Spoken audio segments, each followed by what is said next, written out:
Hola. Buenos días a todos. No sé cómo expresar el agradecimiento que tenemos como centro de tener estudiantes nuevos. Me da mucho orgullo decir por ahí que Julián es una esa también.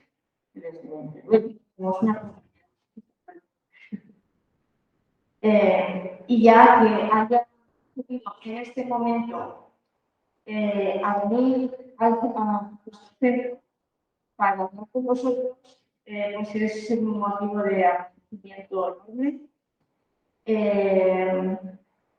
Y que en esta situación especialmente en la que vivimos, él ahora mismo es uno de los tanto en medios de comunicación como en muchos centros, universidades. Él es catedrático de Historia Contemporánea, reconocido internacionalmente, con un prestigio tremendo, y valoramos mucho su aportación. Y en estos momentos que estamos viviendo, en que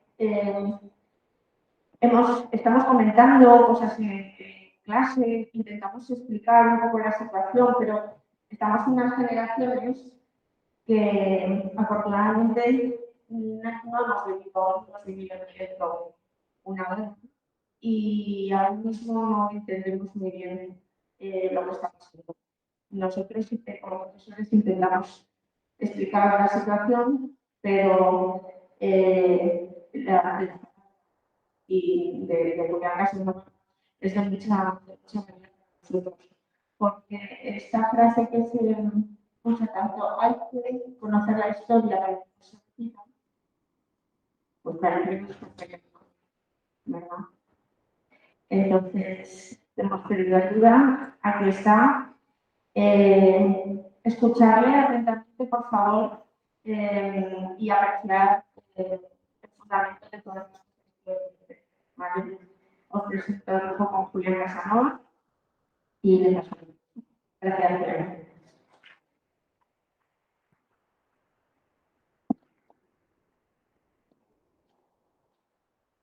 Hola, buenos días. ¿Me oyen bien, no? Gracias. Voy a hablar así porque es muchísimo mejor que el micrófono, y de verdad que, aunque estoy agobiado de trabajo, estoy encantado de estar aquí. Yo he venido otras veces a este centro a hablar a los estudiantes de segundo de bachillerato para la selectividad, ¿no? Porque durante muchísimos años, creo que 14 o 15, puse los exámenes en esta comunidad, ya hace tiempo, de historia. He tenido siempre mucha relación con centros de secundaria. Yo paso muchísimas épocas de mi vida en el extranjero, en instituciones internacionales de prestigio, pero siempre he considerado que acudir a los centros de secundaria, bajar al terreno en el que los adolescentes, jóvenes, se van a encontrar con un mundo muy diferente y que a veces cuesta entender, explicar esas cosas en un escenario como este, es muy importante. Sobre todo es muy importante porque os fijaréis también en la actualidad, cuando ocurren este tipo de cosas, pero otro tipo de cosas menos graves, os fijaréis que va muchísima gente a hablar a los medios de comunicación, o vosotros en la era digital por las redes. Muy pocos de ellos proponen conocimiento sólido. La mayor parte de la gente ya no escucha al otro porque cree que su convicción ya está y no necesita que nadie le proponga alternativas. Ese es el fin del pensamiento analítico, cuando tú te crees que nadie puede cambiar tus ideas con más conocimiento. La base del conocimiento científico en todos los ámbitos es que cuando tú propones algo, hay alguien que tiene capacidad de refutar porque está investigando sobre eso y está proponiendo alternativas. Así funcionan las matemáticas, así funcionan las ciencias puras, así funcionan las humanidades y las ciencias sociales. ¿Por qué digo esto? Porque hoy, en vez de un ejercicio de introducción para prepararos al examen de selectividad, voy a hacer lo mismo, pero con un tema complejo, donde voy a tener que utilizar más el telescopio. Esto no es España, no es la historia de España del siglo XX, sino que es un telescopio en el que podáis pensar y podáis tener algunas certezas. Es muy difícil tener muchas certezas, porque nada tan complejo como esto tiene verdades absolutas. Nunca, ni esto ni nada. Son certezas que te llevan a algún tipo de comprensión, pero esto es mucho. Esto es mucho. Por eso deberíais atender, en el sentido de que lo que os voy a proponer hoy es también la forma de realizar un examen de historia. Cuando tú realizas un examen de historia y te ponen la Guerra Civil Española y por qué, tienes que preguntar a ti mismo para responder qué es la Guerra Civil, además de los conocimientos, deberéis tener una capacidad de ordenar, transmitir ideas y precisarlas. Este es el ejercicio que yo os voy a hacer ahora. Partiendo de mis conocimientos, os voy a ordenar unas ideas y os las voy a precisar comunicando para que las entendáis. Bueno, pues esta es la base de un examen escrito, es la base de un examen oral.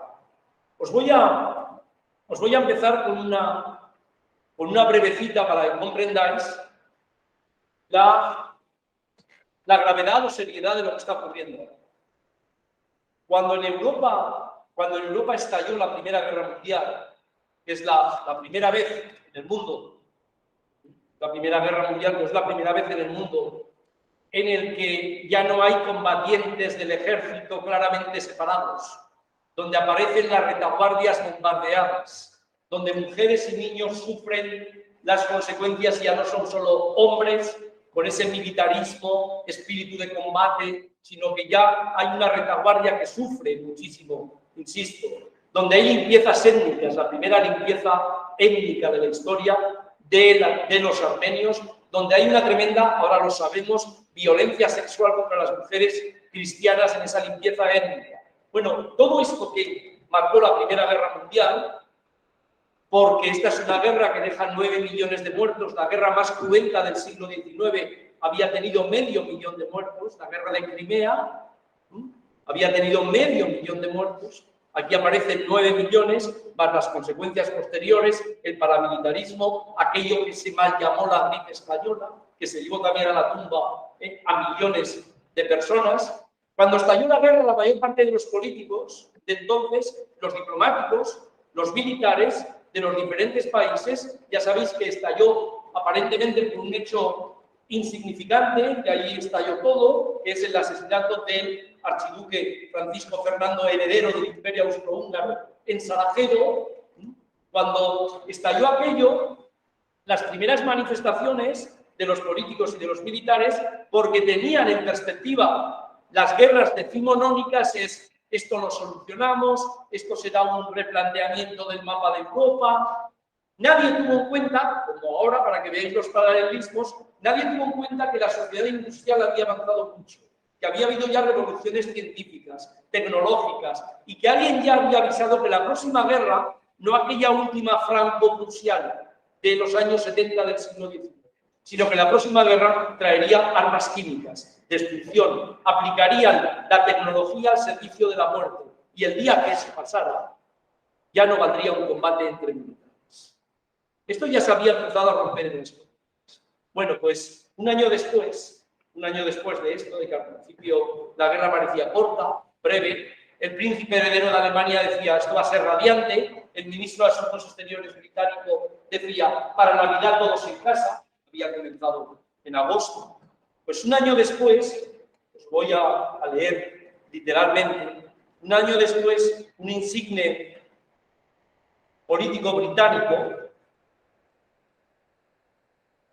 que se llamaba David Lloyd George, a unos sindicalistas en Glasgow, en Escocia, Navidad de 1915, apenas un año después, les dijo lo que yo llamo rimas de la historia. Yo creo que la historia no se repite, sino, como decía Mark Twain, rima. Tú tienes que escuchar los ecos y las rimas que vienen del pasado.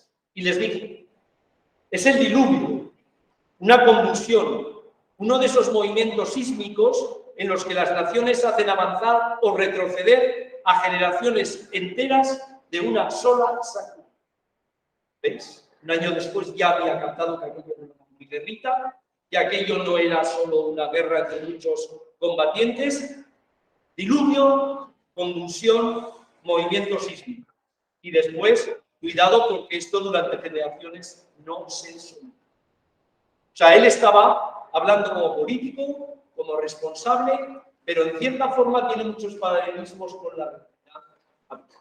Entonces os voy a hacer lo siguiente en 45 minutos, no más.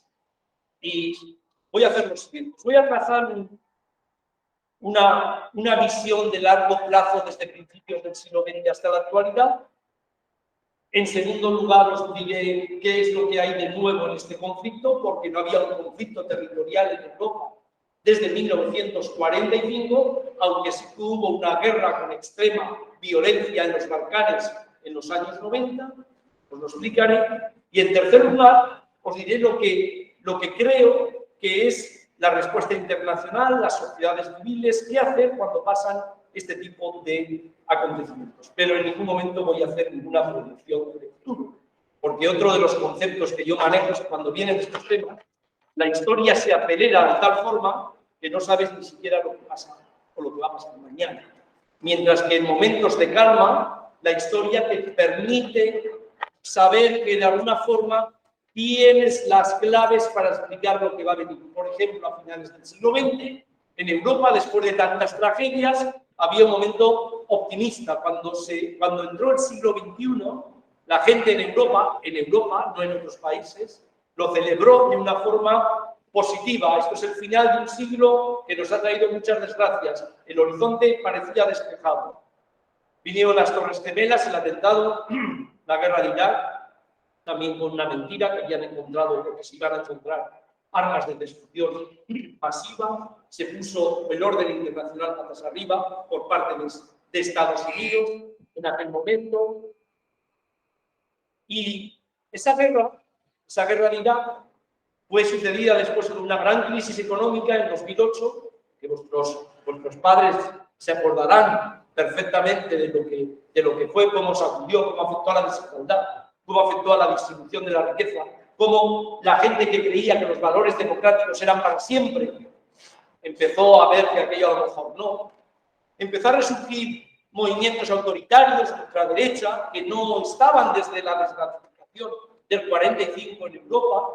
Y después vino la gran crisis de la migración en 2015, donde sociedades que supuestamente deberían aceptar la migración como un fenómeno democrático, tuvieron problemas, la rechazaron y de nuevo hubo un relanzamiento de todo ese autoritarismo. Pues bien, os voy a trazar, para llegar a la actualidad, os voy a trazar lo que fue este tipo de historia para que veáis dónde estaba Rusia, dónde estaba Ucrania, porque ya os lo garantizo, ya sé que no todo el mundo va a hacer historia, ya sé que no todo el mundo va a pensar históricamente, pero cuando hay un problema de este tipo, o recurres a la historia y a los legados de la historia, vas a decir muchas tonterías, que es lo que dice la gente pacificadamente, y no vas a saber explicar realmente lo que está pasando. Entonces, a principios del siglo XX, Europa estaba dividida en grandes imperios, todos ellos con monarquía, menos Francia, que era la única república importante que había. Todos eran imperios monárquicos, en todos los países había monarquías hereditarias, semiparlamentarias, porque no eran democráticas casi ninguna, podríamos poner la excepción de Gran Bretaña, y muchas de ellas autoritarias. Estos imperios, algunos de ellos venían de siglos, eran imperios territoriales. En el caso de Centro y del Este de Europa, que es donde vamos a fijarnos ahora, eran imperios multinacionales, multiétnicos. Significa que cogían diferentes naciones que no se reconocían como Estados Unidos. Y allí había fundamentalmente cuatro grandes imperios. Porque el Imperio Británico era un imperio colonial. El imperio británico era un imperio colonial, fuera de Europa. No tenía ningún poder en el continente. En realidad, salvo Gibraltar, ni siquiera tenía un puntito de colonia en el continente. Había 4 grandes imperios. El imperio alemán, el imperio austrohúngaro, el imperio turco-otomano y el imperio ruso. Si veis estos 4 imperios desde Alemania hacia el este, dominaban todo lo que es centro, este de Europa, una parte del Asia, todos los Balcanes, lo que es hoy Turquía, Siria, hasta Egipto.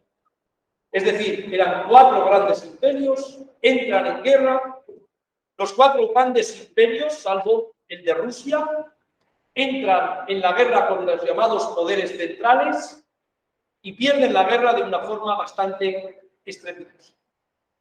Los 4 imperios desaparecen después de 1918. Desaparecen y en el caso alemán, con un castigo tremendo en el Tratado de Versalles, en el caso austrohúngaro, que era un gran imperio, Austria se convierte en una cosita así de pequeñita, Hungría en una cosita también así de pequeñita. En el caso del imperio turco-otomano, que venía desintegrándose desde hace muchísimo tiempo, con limpiezas étnicas, con conflictos religiosos, Turquía apareció como una república, todas las monarquías fueron sustituidas por repúblicas y en el marco de la Primera Guerra Mundial había habido una sacudida mayor de la que Lloyd George contaba a los mineros sindicalistas en Glasgow en el año 1901. Porque en febrero de 1917, marzo en el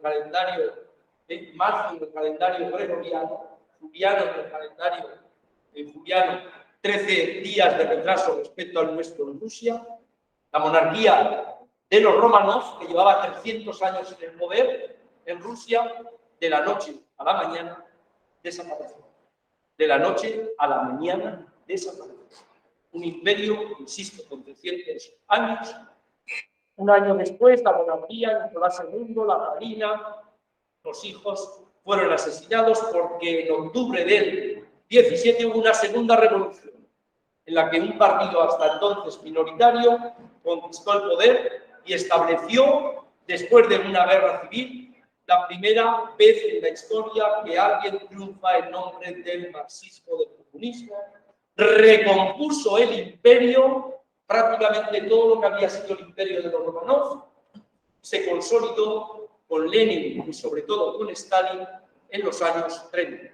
Ese imperio ruso cubría todo lo que es la Federación Rusa actual, algunas de las repúblicas exsoviéticas que están en Asia y tenía también Ucrania. Pero, después del Tratado de Versalles y después de la guerra, Ucrania fue partida de tal forma que lo que hoy veis que es la capital, Lviv, que está en la zona occidental, se fue a Polonia, porque Polonia también era un país muy conflictivo, y la parte oriental, la que veis hoy que se llama el Donbass, se fue al imperio ruso, en este caso a lo que era la Unión de Repúblicas Socialistas Soviéticas. Esa parte dividida se unificó con la Unión de Repúblicas Socialistas Soviéticas en septiembre de 1939, cuando empezó la Primera Guerra Mundial. O en la segunda, perdón, unos días antes del estallido de la Segunda Guerra Mundial, 1 de septiembre oficialmente, 3 de septiembre, la declaración oficial por parte de Gran Bretaña de guerra, poco después de eso se partió Polonia, porque Alemania, Hitler y la Unión Soviética, Stalin, había firmado unos días antes un pacto de no agresión y un pacto secreto de reparto de Polonia. Hitler entró el 1 de septiembre con el ejército, con la Wehrmacht, entró en Polonia. Ahí fue la declaración de guerra por parte de Gran Bretaña y Stalin entró unos días después en la parte de Polonia que habían decidido en el reparto. Luego, lo que había sido Ucrania, que hasta ese momento había estado dividida, pasa a la Unión Soviética momentáneamente. Pero poco después, Hitler rompió, a partir del año 41, de una forma muy clara, rompió el pacto de no agresión, que debería durar 3 décadas, e invadió la Unión Soviética, o fue en la Operación Barbarroja a invadir la Unión Soviética. ¿Y qué hizo Hitler? Pues ocupó toda la zona actual de Ucrania en el camino hacia Moscú y San Petersburgo. Fijaros, pues, que esta zona tan conflictiva que hoy tenemos tiene una ocupación por parte de la Unión Soviética, tiene una ocupación por parte de Alemania que dura hasta el 44 y después pasó a la Unión Soviética a partir de 1940. En esa época, en ese momento de invasión y de ocupación por parte de los nazis, en Ucrania se dio por parte de los nazis todas las violencias extremas que había habido en aquel momento en todos esos países. Antisemitismo, exterminio de los judíos, violencia sistemática, y ahí hubo grupos de resistencia nacionalistas que eran antisoviéticos que también se opusieron a Hitler y a la invasión nazi.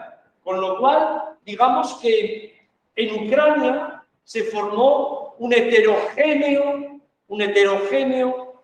puzzle de diversidad religiosa, política, nacionalista, ideológica.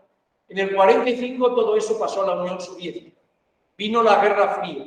Derrotado el nazismo, las democracias europeas perdieron mucho peso, apareció en el horizonte el gran país que iba a dominar la segunda mitad del siglo XX del capitalismo, Estados Unidos, igual que ahora apareció China. Ese es otro tema para el epílogo de esto, y el mundo se dividió con ese concepto que se llama Guerra Fría, de espacios de influencia entre la Unión Soviética y Estados Unidos. La Unión Soviética se comió el centro y el este de Europa.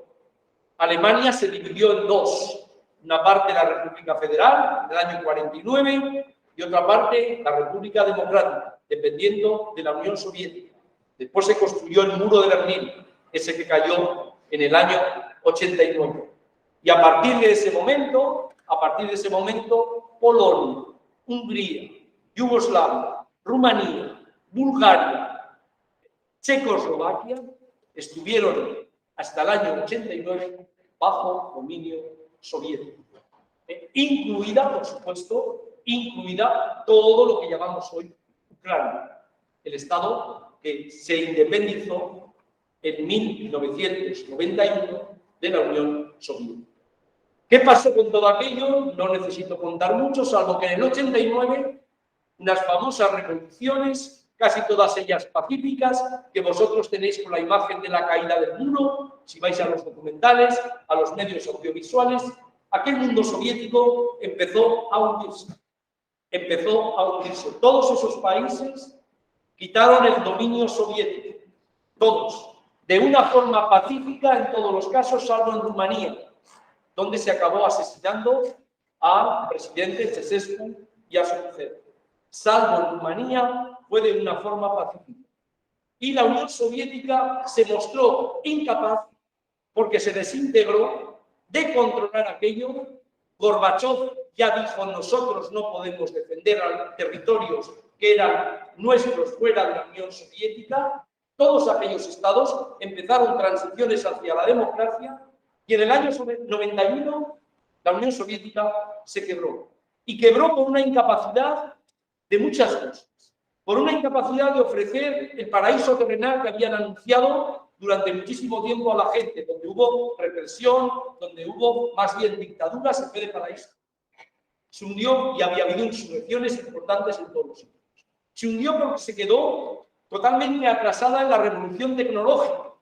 En los años 70 y 80 hubo una gran revolución tecnológica, donde Japón y Estados Unidos tienen una parte importante, China no tanto en ese momento, y la Unión Soviética se quedó desfasada. desfasada desde muchos puntos de vista, en el sentido de la tecnología punta, del progreso, pero también de la tecnología militar. Y se hundió porque también habían surgido, como ya había pasado con los bolcheviques en el 17, repúblicas soviéticas periféricas que creían que estaban dominados por los rusos y donde había movimientos antirrusos importantes, también movimientos prorrusos.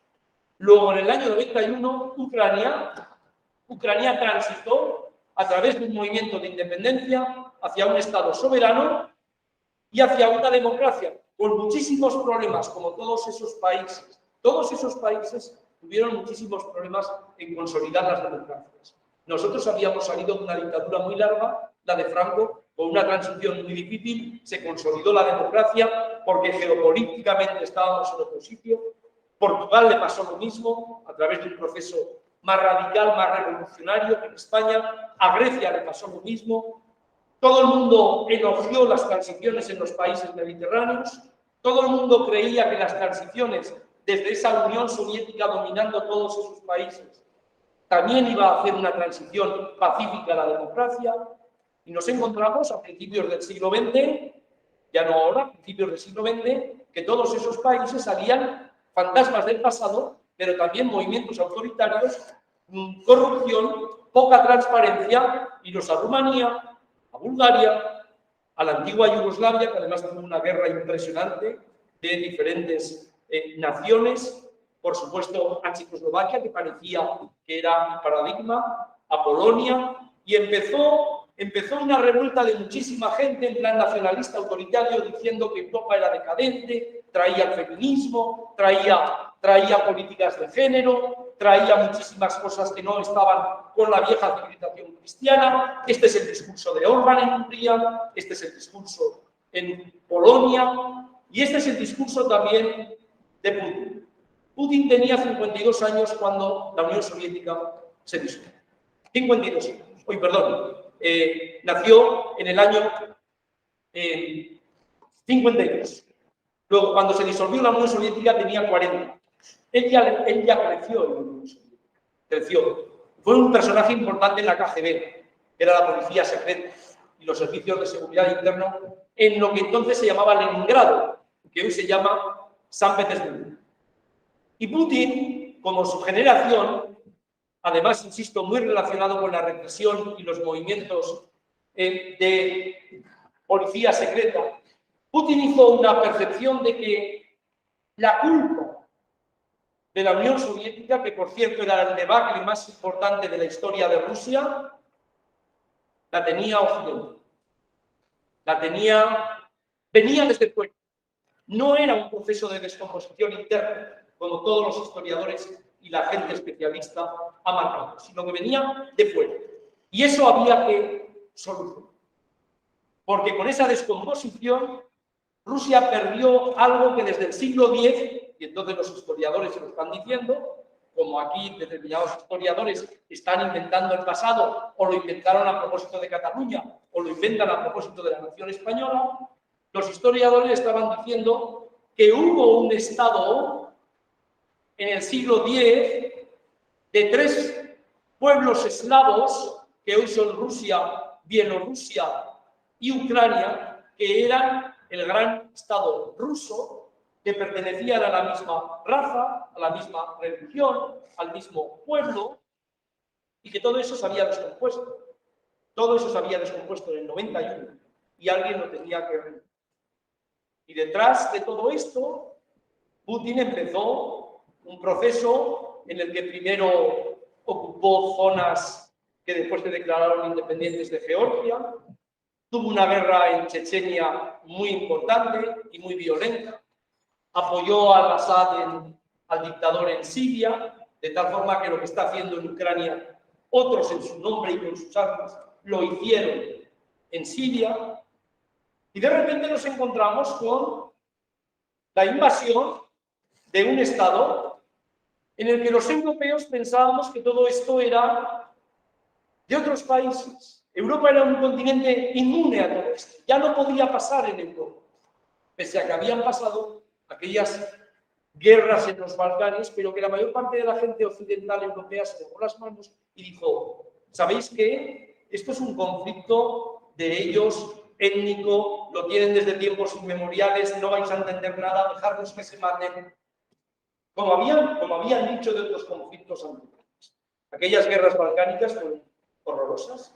Por cierto, es la primera vez que alguien entendió que la violencia sexual debería ser llevada como crimen de guerra.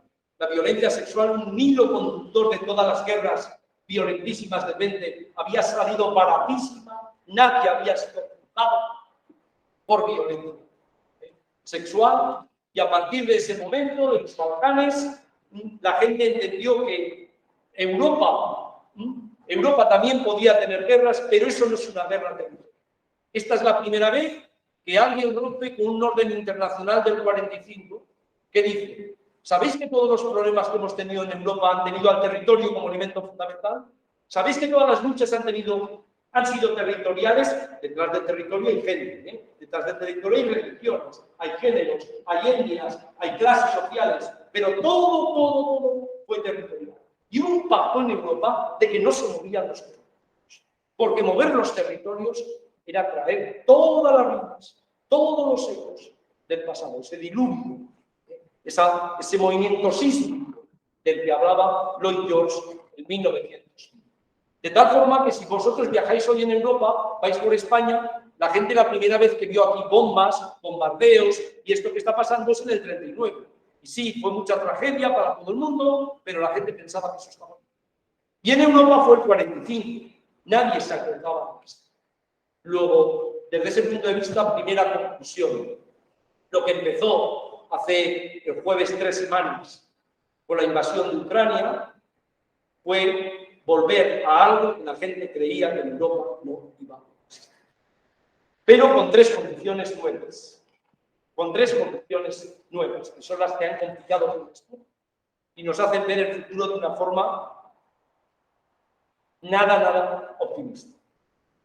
La primera, que alguien invade de forma unilateral, sin contar con nadie, invade un territorio y desafía el orden internacional. Después nos podemos ir a lo que es la OTAN, Estados Unidos, las democracias, pero ahora estamos en esto, acostumbrados a no mezclar como hace todo el mundo siempre algo. Que tú le dices en el fútbol, penalti, dice, y lo que pasó no lo en otro sitio, pues está hablando de este penalti. Pues, bueno, aquí la gente empieza enseguida a plantear, no, pero esto es Estados Unidos, pero esto, oiga, ya, cuando Irak ya dijimos lo que pensábamos de Estados Unidos. Ahora estamos en esta ruptura del orden internacional. En segundo lugar, en primer lugar, invasión unilateral, desafío del orden internacional. En segundo lugar, esto se hace no para castigar a un país, sino para negarle la soberanía y la independencia de un país que con muchos problemas su sociedad civil decidió hace tiempo, en el año 91, como los países bálticos, que querían ser independientes, con muchos problemas de la democracia, pero habéis visto la resistencia de la sociedad civil, ¿no? Desde ese punto de vista, esta gente no quiere perder la independencia, sean lo que sean después en su mundo. El otro día escuchaba una rueda de prensa en la BBC de Boris Johnson y una presidenta, mujer, de Estonia, un país pequeñito, de los 3 países bálticos que se había comido la Unión Soviética a partir de 1939, se llama Kaja Kallas, si la buscáis, miradlo porque vale la pena, y Kaja Kallas delante de Boris Johnson y del jefe de la OTAN dijo, nosotros ya perdimos la independencia una vez y no queremos perderla la segunda vez, diciendo, sabemos que después vienen nosotros y no queremos perder la independencia una segunda vez. Es lo que dijo la presidenta de Estonia, de un país que tiene apenas 3 millones de habitantes en los países bálticos, pero que van todos esos unidos. En tercer lugar, todas estas guerras que he dicho antes, ya os he dicho que habían roto con la separación clara de combatientes. Ya no es solo una guerra militar, masculina, de hombres, de héroes, de gloria por la nación y por la patria, el primer efecto de todas las guerras del siglo XX, lo hemos visto en Afganistán, lo hemos visto en Irak, lo hemos visto en Siria, pero nos iban muy lejos, o sea, nos afectaban al petróleo, a nuestro consumismo, las veíamos siempre lejos. La primera consecuencia es que antes de que empiecen las bombas, las mujeres y los niños ya están perseguidas, se tienen que marchar, porque evidentemente, si no, se convierte en un desastre físico. Fijaros que en la primera semana, 2 semanas después, ya habían salido 2 millones de personas. Con todo el problema económico, de seguridad que va a generar después de que pase la primera parte afectiva, que conocemos también todo esto. Y por último, ha habido una reacción internacional, una reacción de Europa y de Estados Unidos que está basada en 3 principios. Nosotros, a no ser que invadan países de la OTAN, no podemos entrar en guerra. La gente sabe que entrar en guerra hoy sería un desastre. Sería un desastre. Segundo, les habían dicho durante muchísimo tiempo los economistas, la gente que sabe, les habían dicho la economía rusa tiene un PIB como Italia, tiene 140 millones de habitantes, tiene un PIB como Italia, aparentemente insignificante, pero tiene un mercado negro y un dinero negro lavado en países internacionales de oligarquías que si no se va por ellos, no se atacará a la economía rusa. La economía rusa tiene los recursos naturales, basados en esos recursos naturales, ha creado un ejército mucho más poderoso que el del resto de los países, que es la consecuencia de todo esto. Y Europa, con muchos problemas, España, que no estaba nunca en el mercado internacional, está, porque está en la Unión Europea, con muchos problemas reaccionó más o menos unida frente a todo esto. Sin comprender la mayor parte de los ciudadanos mucho, porque unos dicen, este problema solo me va a afectar a mí económicamente, pero si no viene aquí, no lo entienden realmente. Entienden que afecta a las empresas, que afecta a la exportación, a la importación, saben que en el fondo China está en el otro lado y a ver qué va a pasar. La gente, cotidianamente, lo percibe todavía como una cosa lejana. Todavía como una cosa lejana. Otros dicen, no, es que yo no quiero la guerra, yo quiero la paz, pero ese grito de no a la guerra, no a la paz, tienes que comprenderlo. Tienes que saber a qué gritas no a la guerra y no a la paz, o sí a la paz y no a la guerra, lo que tú quieras, pero tienes que entenderlo. Y hay mucha gente que está confundida por todas estas noticias internacionales. Y en tercer lugar, este es un conflicto en el que sabemos, y esta es la tesis definitiva, este es un conflicto en el que sabemos que hay armas nucleares.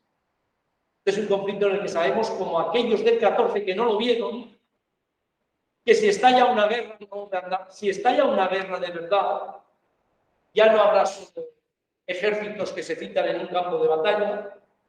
Ya sabéis que en la Primera Guerra Mundial apareció la guerra química, por primera vez, de un ataque de gas costal. Estaba Hitler recuperándose, cabo del ejército alemán, recuperándose en un hospital cuando se firmó el armisticio en noviembre de 1918. Esa guerra fue mortífera, porque ya fue la primera guerra llamada total. Pues sabemos que esta guerra, si esto se produce, se consolida como una guerra, como una ocupación larga, además de consecuencias económicas, culturales, políticas, tendrá consecuencias imprevisibles. Y además romperá con la frase de Lloyd George a varias generaciones, entre las que, por supuesto, estáis vosotros. A lo mejor no directamente aquí en Zaragoza, pero en muchísimos sitios del mundo.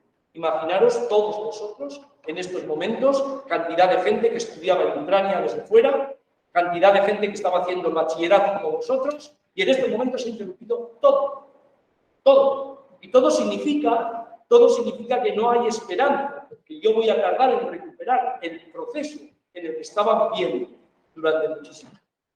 Con lo cual, esto es algo que nos tiene que llamar a varias cosas. Y os lo digo a través del conocimiento histórico, no a través de la opinión.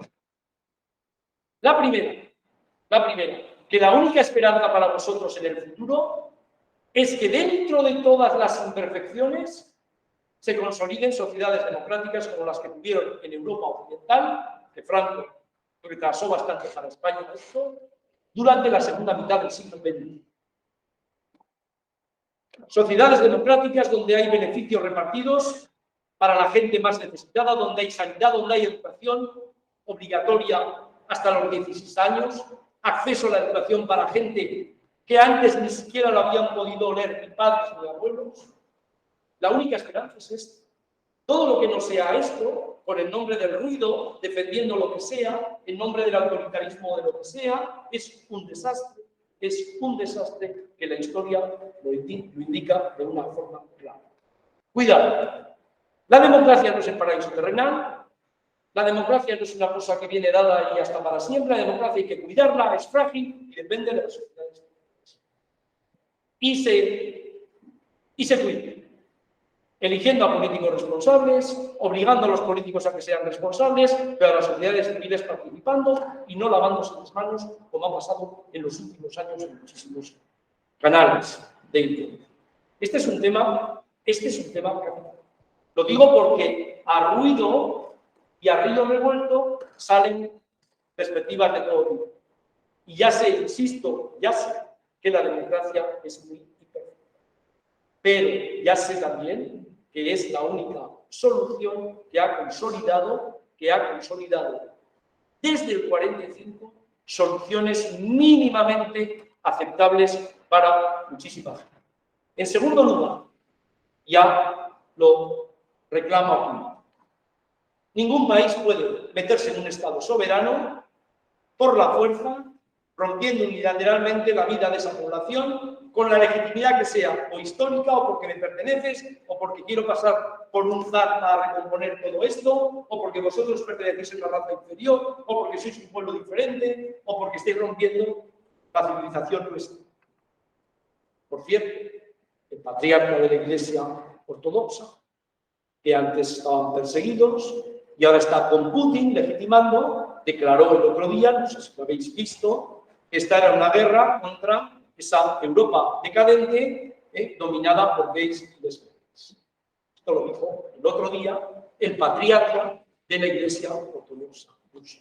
Es decir, que aquí hay también una lucha por la cual los valores estos que traen el género, la igualdad, todas estas cosas, en el fondo están rompiendo con algo que se llama civilización occidental europea. Por cierto, cuando los europeos se pusieron muy exquisitos diciendo que llevaban la civilización a África y pensaban que el imperialismo aquel no era como el español, con la cruz y el colonialismo, ya sabemos cómo acabó el Congo, ya sabemos cómo acabó Sudáfrica, ya sabemos cómo acabaron todos los países, padres de la patria, en nombre de la democracia y de civilizaciones superiores, invadiendo países en África y estableciendo países en África. Y por último, quería cerrar un hilo conductor que me parece importante. ¿Qué es lo que puede pasar? ¿Qué es lo que a fecha de hoy, no sé mañana, no sé pasado, qué solución hay a esto?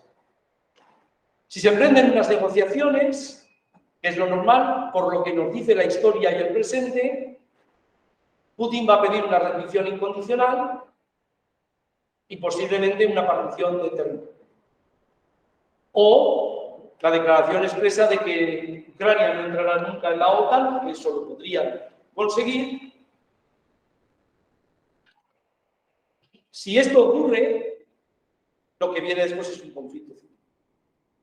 Nadie va a permitir una partición de territorio, porque las particiones de territorio, lo sabemos por la guerra civil, cuando triunfó o fracasó el golpe de Estado, tú no te colocas donde quieres, que yo me voy a este lado y yo me voy a este lado. Las particiones de territorio son diversas, múltiples, afectan a familias, afectan al género, afectan a la religión, afectan a la política, afectan a la concepción que tengo de esa política. Hay una cosa. La segunda podría ser que Putin dijera: yo he castigado, preparar la legitimación, y como le están atacando a la economía de una forma considerable, a él no le importa ahora, pero en el medio plazo Rusia va a sufrir un montón, está sufriendo Ucrania y vamos a sufrir en otros sitios. Que dijera: bueno, yo me quito de este territorio. me voy.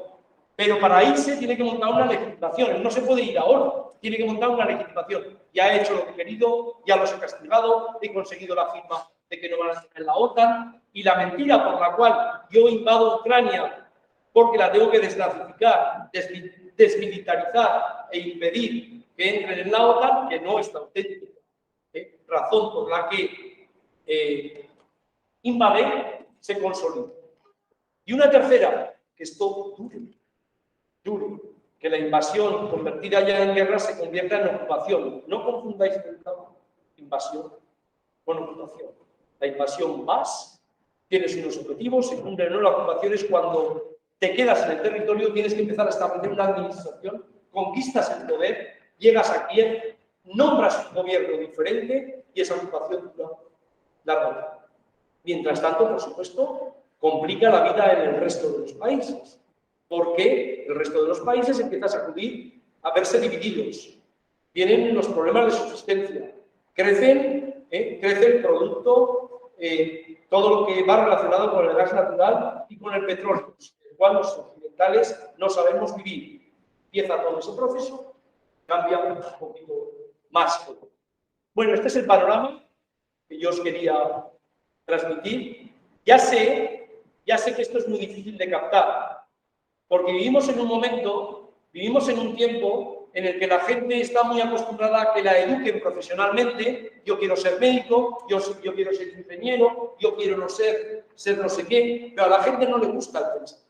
A la gente no le gusta leer críticamente las cosas. A la gente no le gusta que la gente piense de forma diferente a lo que yo pienso. Y si piensas de forma diferente, es que estás en otro mundo.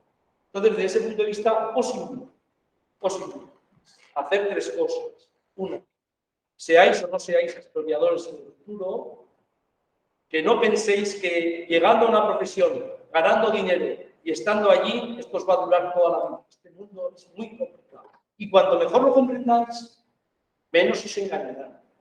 Tanto el político de cerca como cuando ocurre este tipo de tragedias. Pero para eso, amigos, hay que estudiar, hay que pensar, hay que salir. Si podéis salir, aprender idiomas, que os dé el aire, que veáis a otra gente diferente a la que veis aquí, que veáis otros problemas, que comprendáis el mundo de otra forma. Algunos no hacen caso, pero los que hacen caso les pasa todo el mundo. Cuando se dan cuenta cómo evoluciona su vida, la formación, lo que son capaces de pensar, se acuerdan de que algunos invitaban a no nacer, vivir y morir en el mismo sitio. Está muy bien para las tapas, está muy bien para el trasero, para los afectos, pero desde el punto de vista intelectual y profesional es una auténtica fracaso. En segundo lugar, viene la selectividad.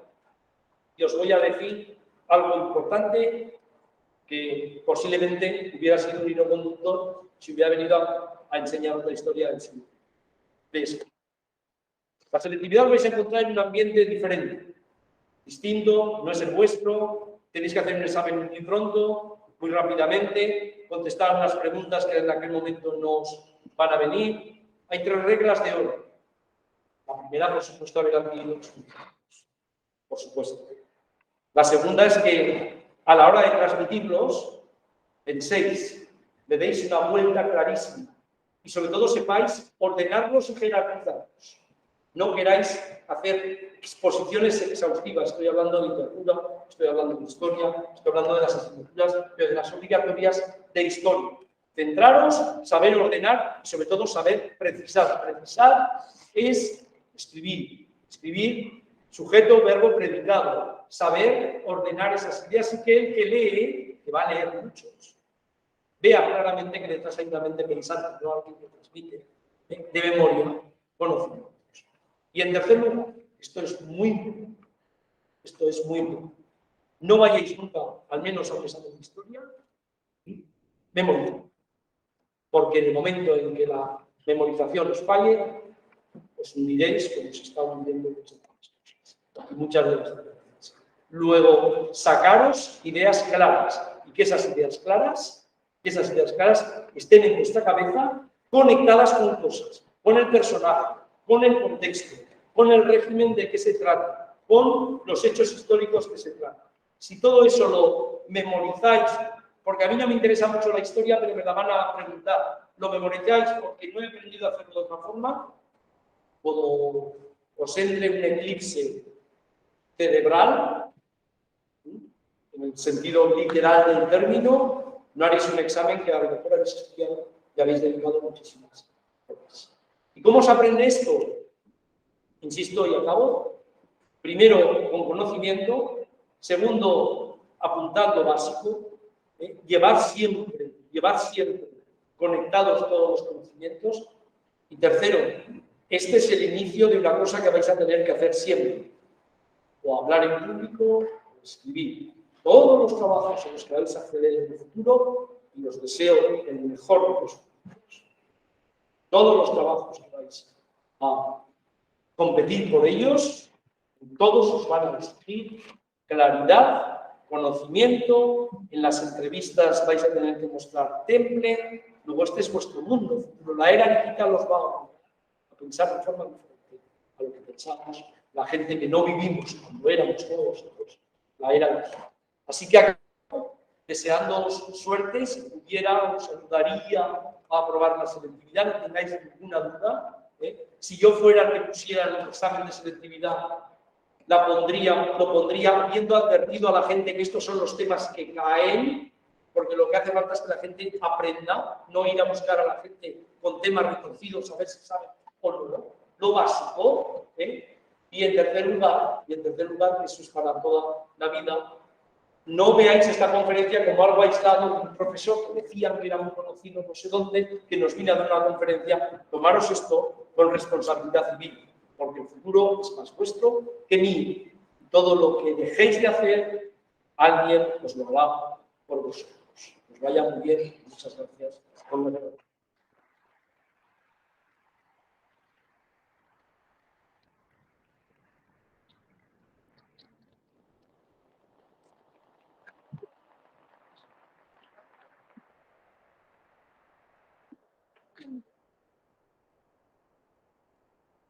Hola, tenéis la oportunidad de preguntar cualquier inquietud o algo que queréis compartir con todos vosotros, con Julián. ¿Hay alguna pregunta?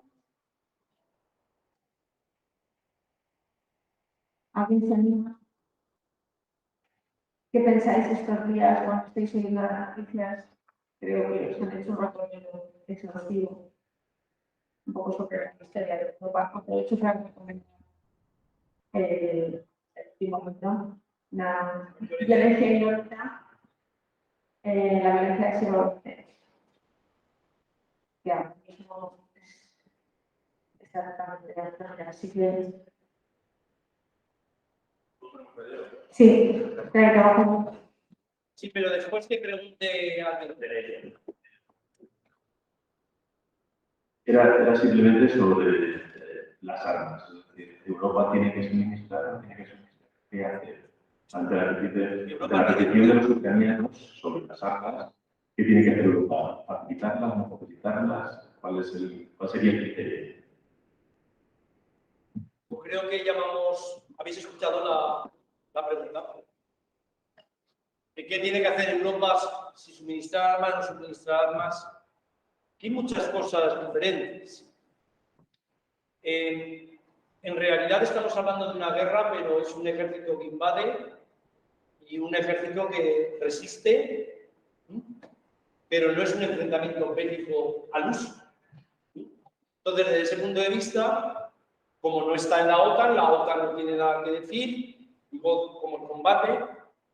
Yo creo que cuando alguien es invadido por un país potente que tiene armas nucleares, tú no las tienes y hay una desproporción tan considerable, me acuerdo de la Segunda República en España, yo creo que lo que no pueden hacer la gente que defiende unos valores determinados, ¿no?, que en este caso son democráticos, es dejar a esa población indefensa, ¿no? Esto es lo que en realidad ha captado mucha gente. Otra gente dice, no hay que dar armas, o otra gente dice que se rindan. Bueno, eso lo decidirá la sociedad civil, la resistencia ucraniana. ¿Vosotros imagináis que mañana Zelensky decida a él rendirse para no causar daños? Zelensky estaría acabado por siempre. La sociedad civil no lo va. Porque han resistido. O sea, no han abierto el pasillo a Rusia diciendo sí, que somos el mismo pueblo, entrad aquí, que nosotros realmente los que nos gobernaban son unos corruptos, tú eres un maravilloso par para nosotros. Eso no se ha dicho. Ni siquiera en el oriente, en el este, donde han resistido. Entonces, desde ese punto de vista, suministrar armas no es lo mismo que combatir armas. Y la República, por ejemplo, lo que apunta, nosotros no queremos que venga gente. Lo que es una desproporción considerable entre alguien que le apoya la Alemania nazi y la Italia fascista y a nosotros, y además engañándonos, la Unión Soviética desde lejos, a través del mercado que había que construir con las armas. Todo esto es una respuesta. Pero yo también entiendo que gente, en nombre de la paz, en nombre de no a la guerra, tenga esa percepción de que es mejor no entregar armas, no hay que dar armas y hay que dejar a Ucrania, pues bueno, que se rinda, que esto acabe pronto. Hay mucha gente que lo piensa desde el punto de vista pacífico y no a la guerra, hay otra gente que lo piensa porque nos gusta vivir bien. Y esto está fastidiando, además de verdad, todo eso. Pero, insisto, es la única vez que la Unión Europea y Alemania se le ha quitado el complejo que tenía Alemania de que la Unión Soviética, invadimos la Unión Soviética. Alemania ha estado a la altura de algo diferente, por cierto. Yo creo, Putin lo que le interesaba no era invadir solo Ucrania, sino que todo el mundo estuviera pendiente la OTAN, Estados Unidos, Europa. Y él lo que no quiere es pactar con la Unión Europea, él lo que quiere es pactar con los estados por separado, volver al sistema de viejas alianzas antes de la Primera Guerra Mundial, en la que hoy hablo con Macron y mañana hablo con Scholz, y según lo que me dice uno me voy hacia un lado o hacia otro. Yo creo que la Unión Europea solo debía tener una portavoz, que además tiene poder político, y todas las negociaciones se tenían que llevar desde alguien que representara a los derechos. Pero ese es un tema que el ego de los grandes políticos pide, y que además Putin, que se los pone encima de la mesa, también. La imagen esa de Macron, en la que está en una mesa, y el otro en la pinta, y después nos enteramos porque lo dijeron, ¿no?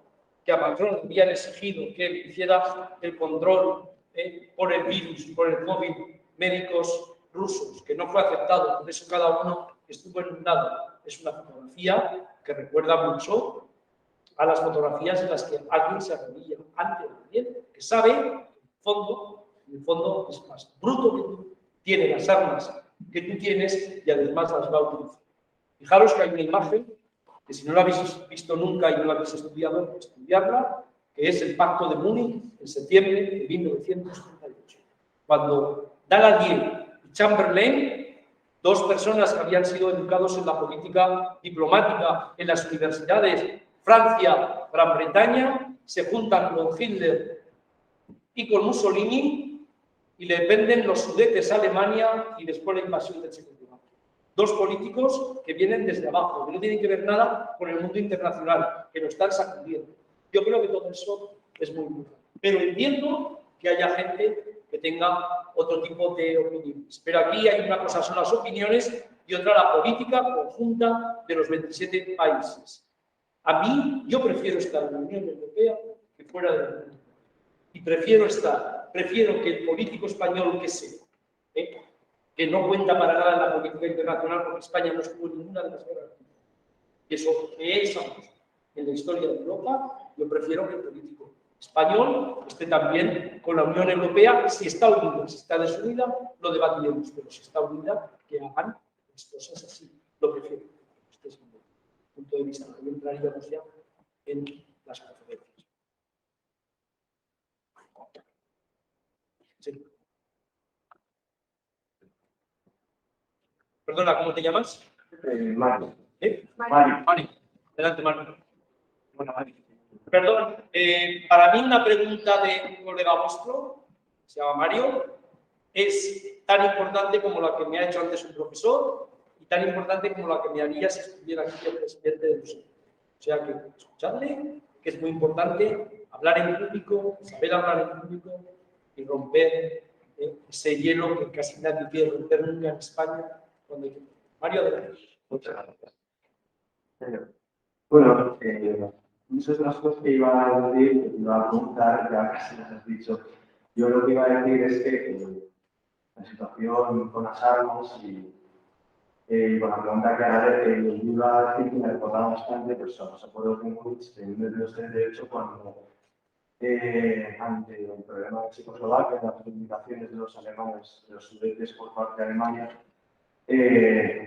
por parte de las potencias europeas, Francia y Gran Bretaña que trataban de proteger a Checoslovaquia, de Alemania, y de que de alguna manera, por buscar hubiese otra vez, hicieron ante Hitler de los sudetes.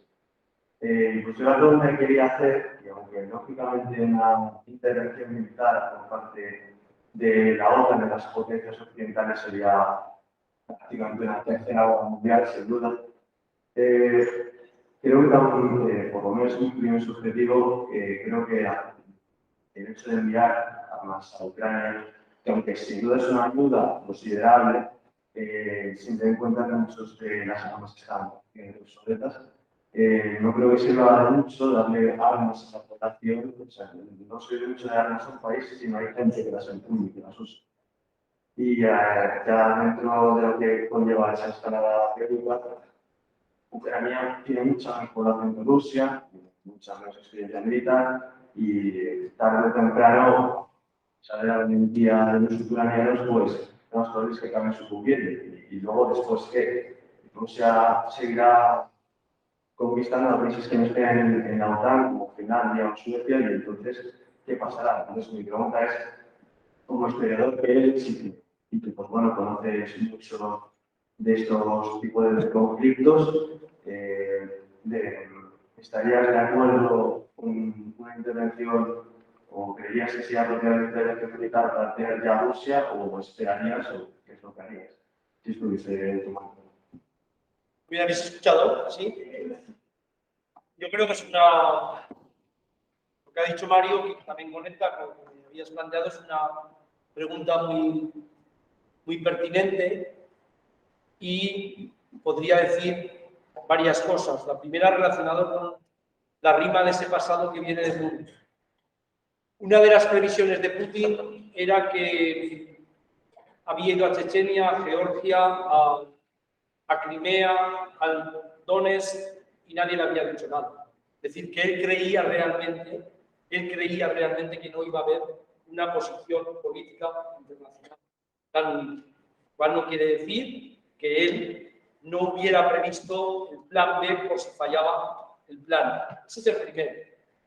La segunda es que cuando alguien invade a otro país, la gente que resiste en ese país, no, 2 semanas después, 3 semanas después, no estoy hablando de un año, después, no puede estar pensando, a no ser que no le interese la soberanía, a no ser que no le interese la independencia, a no ser que no le interese defender lo que tú crees que representas, esa gente no está pensando en los costes van a ser peores, no rendibles. Porque la historia no funciona así. Digo la historia.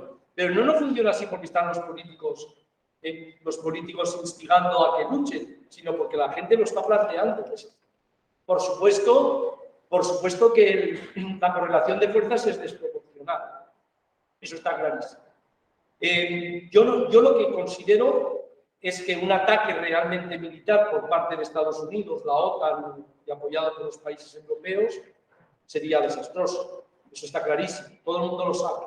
Todo el mundo sabe que entonces estaríamos en el movimiento sísmico, del que hablaba Lloyd George un año después. No he hablado todavía de China. No he hablado todavía de China. China es un país muy importante en esto. Primero, porque tienen muchísimo poder en la ONU para cualquier veto. Segundo, porque si vosotros veis el mapa, por encima de China está Vladivostok, ¿quién está? Rusia. Es decir, es que Rusia está encima totalmente de China. China es un poder económico importantísimo, Rusia no lo es. China es un poder geopolítico estratégico importantísimo, Rusia lo es. Y China, aunque menos de lo que parece, ya está en el mundo de la tecnología punta, menos de lo que parece, Rusia no lo está. Dicho esto, si esto continúa, los desperfectos económicos para el mundo van a ser muy grandes, pero para Rusia van a ser tremendos. Y China va a acabar comprando la crisis económica rusa. Si no pasa nada y no hay bombas que nos destruyen, acordaos de esto. China va a comprar todos los desperfectos económicos rusos, porque evidentemente no va a poder mantenerse en el momento en que todo eso quiere. Yo la única salida a lo que tú planteas es que históricamente, ya sé que es muy populista y muy popular, pero históricamente a los tiranos no los echan desde arriba. A los tiranos los echan porque la unidad desde arriba la rompe alguien y empieza a restaurar. Ocurre en la Revolución Francesa, ocurre en la Revolución Rusa, ocurre prácticamente con todos estos. Así que el fin de Putin no va a venir tanto porque haya una resistencia desde abajo, que además a muchos de ellos pues, se encarcelarán, los torturarán y harán lo que sea. Otros están yendo de Rusia, ¿no? Clases medias, profesionales, se están yendo de Rusia porque son disidentes y saben que les van a pasar lo peor. El final de Putin puede venir porque hay una guerra de los oligarcas, de los militares, en que en algún momento digan enough is enough, esto vale ya, esto es insoportable, esto es una cosa de lo que había planteado y esa unidad se resquebraja. Si no, va a ser muy difícil, a corto y medio plazo. Y por último, yo creo que si todo esto acaba en una invasión con victoria no incondicional porque Putin se va, pero demuestra que ya ha castigado y le dice a los demás países, cuidado porque aquí yo tengo fuerza, dentro de 3 o 4 años, China invade Ucrania. Y entonces a Rusia le pedirá a China que haga lo mismo que ha hecho ella. Ponerse de perfil y negociar. Entonces, todo esto es complicado, pesimista, por supuesto. ¿Hay esperanza? ¿Hay esperanza? Sí, en que las políticas de los políticos sean responsables. Esa es la esperanza. Y esas políticas tienen que mirar a la historia y al presente. Y tienen que defender los valores que salieron de Europa del año 45. Todo lo que no sea eso traerá ecos del pasado.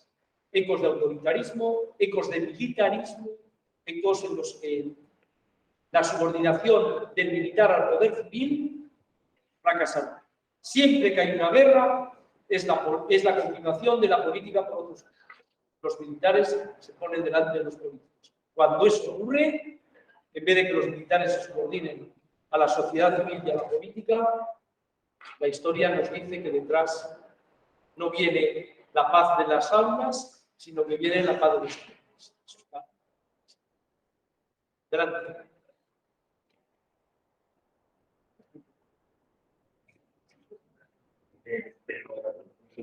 Tengo varias preguntas. La primera de ellas es que en el caso de que Ucrania no consiga mantener su independencia y quiera la guerra, ¿cuál sería el siguiente país? ¿Sería Moldavia? ¿Sería Báltica? ¿Sería Serbia? He oído hasta Irlanda porque no es parte de la Unión. Después también cómo están sentando en la República Rusa las sanciones occidentales, porque se pueden considerar o bien que es culpa de Putin por invadir Ucrania, o que siguiendo el discurso que el Kremlin sería también como que es un castigo injusto e ilegal a Rusia. Entonces, claro, eso que decías antes de que los financiamientos de cerebro, esas sanciones pueden afectar a cómo caer desde dentro del tirano. Y después también, si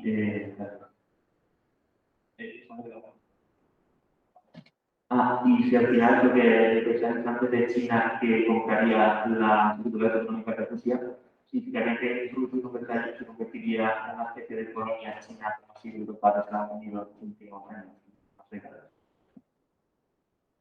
empezando por la última, no creo que el concepto sea una colonia. El concepto es que hay un poder económico por encima de ti muy importante. Son dos cosas diferentes. No creo que Europa haya sido colonizada por Estados Unidos.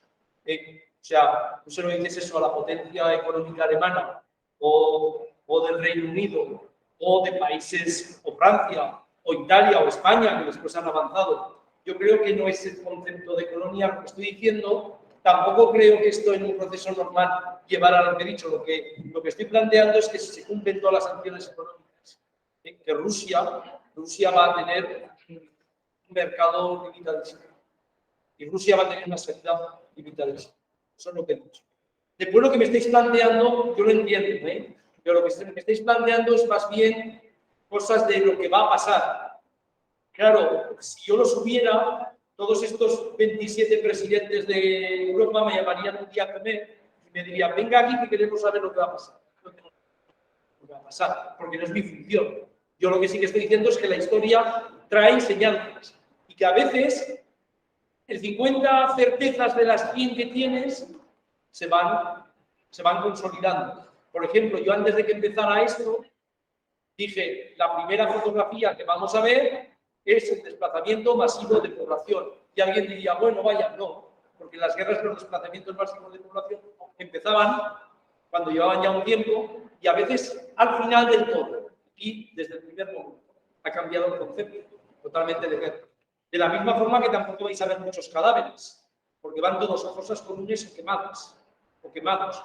Antes en la guerra, el país que ganaba y que legitimaba la guerra necesitaba, Rusia en este caso, necesitaba ataúdes que fueran a San Petersburgo, a Moscú, para glorificar a los héroes. No los van a ver, los van a quemar a todos. Y hay conceptos nuevos de guerra. La guerra está televisada, pero no televisada solo desde el punto de vista como la de Vietnam, la de Irak, sino por la era digital. Y por cierto, censuradísima. Lo que te viene, tienes que tener capacidad crítica para saber que esa no es los hechos, sino que eso están tamizados, filtrados, ¿no? Entonces, desde ese punto de vista, lo desconozco.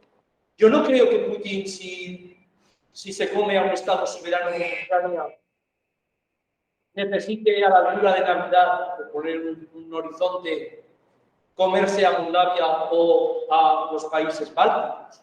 Lo que estoy diciendo es que el área de influencia, una vez comida Ucrania, el área de influencia no se quedaría allí. ¿Por qué? Porque Rusia solo tiene fronteras territoriales. Rusia no tiene mar, no tiene todo el mar que tiene Rusia, es un mar, como sabéis, de prácticamente sin puertos, sin tráfico, por eso fue a Vladivostok, y tuvo una guerra con Japón ya en 1905, que la perdió, y por eso salió la Duma, por eso salió una leve democratización. Gorky lo contó muy bien, el gran literato ruso, y perdió con Japón. Es decir, el tema de relaciones internacionales está en que cuando tú crees que necesitas algo, si compites con el otro más poderoso, vas a perder. Eso a Rusia se lo dijeron al zar, se lo dijeron cuando entró en la Primera Guerra Mundial. Le dijeron al zar Nicolás II, usted entra en guerra con Alemania, que nos lleva 4 palmos militarmente, nos van a derrotar. Y el zar dijo, pues tenéis razón, pero yo necesito, por el tema del nacionalismo y de mi posición eslavista, necesito entrar en guerra porque si no se me comen. Y entró en guerra. Y al final, quien tenía razón es aquel que le dijo, estás compitiendo por uno muy poderoso. Entonces, todo esto va a ocasionar muchos problemas. De verdad, yo el único temor que tengo es que alguien entra en guerra militarmente desde Europa o desde Estados Unidos. Creo que ese es el gran punto de inflexión que marcaría una zona posiblemente insalvable. Pero eso depende de ellos, no depende de mí.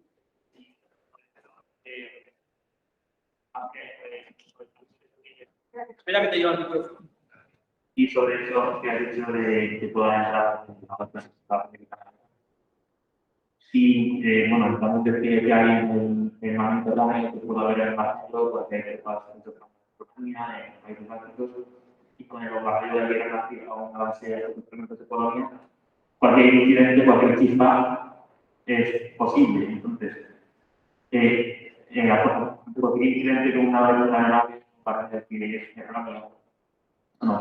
que no cae en la teoría, la OTAN debería como mantener su política de no intervenir directamente en el conflicto o directamente pues entrar al artículo 5 del acuerdo de Washington y pues activar la defensa común.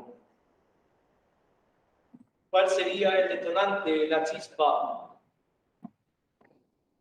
Siempre que hay un detonante, una chispa y alguien toma decisiones, tiene que ver las consecuencias. O sea, entonces, es evidente que un detonante puede ser que tú estás bombardeando un país diferente a Ucrania, puede ser que tú estás provocando en una situación diferente a la de Ucrania, pero si es Biden, Scholz, Macron, Sánchez o quien sea en la Unión Europea, tienen que ver las consecuencias que tienen esto. Y entonces, desde ese punto de vista, a veces el más tirano gana.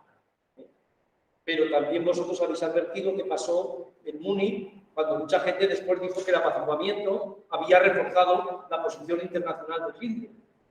Pero no sé cuál fue, en la Segunda Guerra Mundial. Se levantó el telón, 45 millones de muertos, holocausto, limpiezas étnicas, un desastre. Entonces, eso es. Yo espero que los políticos responsables hayan aprendido algo del pasado y que de alguna forma se toca perder en un momento determinado. Pierdan sabiendo que ponen unos límites muy claros dentro de los valores, dentro de los valores de lo que está representando.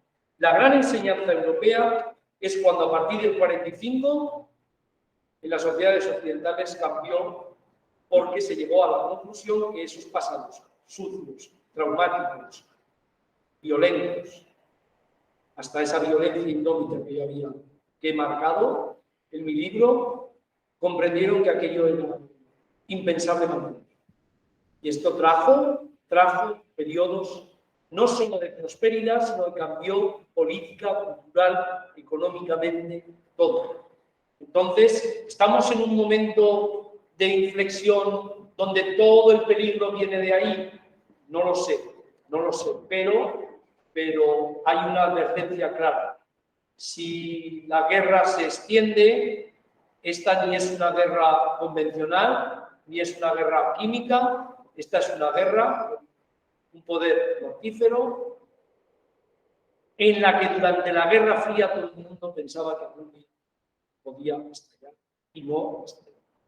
Que después tú ves las películas, ves a James Bond y te parece una broma, porque parece que todo aquello era un tema de espías y de gente que estaba al servicio de su majestad británica. Pero no era así, no era así. Hubo momentos de escalada impresionantes. Y por cierto, los europeos no hemos tenido guerras, pero Vietnam, Corea, Argelia, todas las guerras en África. Siria se ha parado con la pandemia, pero antes de la pandemia, ¿os acordáis de las fotografías que salían todos los días? De niños, de mujeres, de millones de refugiados por todo el mundo, empezando en el Líbano. Y por cierto, los masivos desplazamientos de población generan problemas de seguridad, porque Polonia es un poquito grande, pero hay países donde le pueden venir más población que la que tienen ellos. Esto va a generar un problema de seguridad cuando pase este momento de soledad. Así que las perspectivas a largo plazo son muy malas y a corto plazo son una derrota estrepitosa porque se rinden de una forma incondicional y Putin gana. Mi previsión es que esto duro. No como para dar una conferencia el año que viene de lo mismo, pero esto duro. Si a mí me dijeran qué es lo que va a pasar, también pondría un límite. Yo lo he dicho antes, hay momentos en los que la historia se acelera. Cuando la historia se acelera no es capaz nadie de predecir. Y esa historia que se acelera la veo ahora, pero la veo cuando leo la prensa en España en junio del 36, que de repente todo cambia, o veo la prensa en septiembre del 31. Yo lo he hecho muchas veces. He ido a la prensa y en el año 39 El 1 de enero del 39, cuando se inaugura el primer año, hay cohetes y fuegos artificiales. Y en septiembre del 39 empieza una guerra, que cuando se acaba, los fuegos artificiales ya no se acaban. Bueno, pues ese es el momento.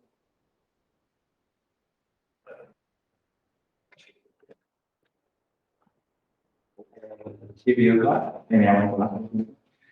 Es acerca del impacto que crees que pueden llegar a tener los nuevos medios de comunicación, así como en la Segunda Guerra Mundial fue clave y han probablemente el desarrollo de la computadora, hasta que el punto que se puede ya los nuevos medios de comunicación, como las propias redes sociales o el hecho de que el gobierno de Ucrania haya abierto un Patreon para que sean apoyo económico. Así como medios monetarios nuevos, como las criptomonedas y todo eso que suponen una estrategia del gobierno para que pueda hacer lo que quiera con el dinero. Es una pregunta también interesante. Si marcamos la escalada de las guerras, de la Primera Guerra Mundial la gente se enteró por la prensa y los teletipos. La Segunda Guerra Mundial la gente se enteró por la radio. Y a partir del 56-60 las guerras se empezaron a tener. Esta es la primera vez que pasa todo esto en Europa de manera digital. Y es cierto que puede afectar a una especie de cambio de rumbo tecnológico en lo que respecta a los medios de comunicación. Los medios de comunicación en los grandes países ya no son la mayoría de ellos tan independientes como eran en su momento de creación y consolidación y dependen de grandes empresas. Entonces, desde ese punto de vista, cuando vosotros veis las noticias de Antena 3, de Telecinco, de 4, de La Sexta o de Televisión Española, cualquier estudioso a fondo de los medios de comunicación te podría decir qué es lo que hay detrás. ¿De entonces, esta era digital, esta guerra va a mover muchísimas cosas. Primero, porque va a haber una censura. Los medios de comunicación tradicionales en los sitios en combate, empezando por Rusia. Segundo, porque lo pueden trasladar digitalmente a muchos sitios. Si veis, por ejemplo, estos días la BBC, la BBC, casi todos los días sale alguien que le han cerrado un medio de comunicación digital en Rusia. Entonces, esta gente va a tratar de organizar esos medios fuera, como pasaba antes con la prensa. Cuando alguien perdía y iba al exilio, montaba periódicos. Esto lo hicieron los republicanos en los años 40 en muchísimos sitios del mundo. En la era digital todo eso va a cambiar. En cualquier caso, yo nunca he pensado, o sea, yo sé que es muy tranquilizador pensar que la guerra la montan 4, que viven de ella, 4 oligarcas, 4...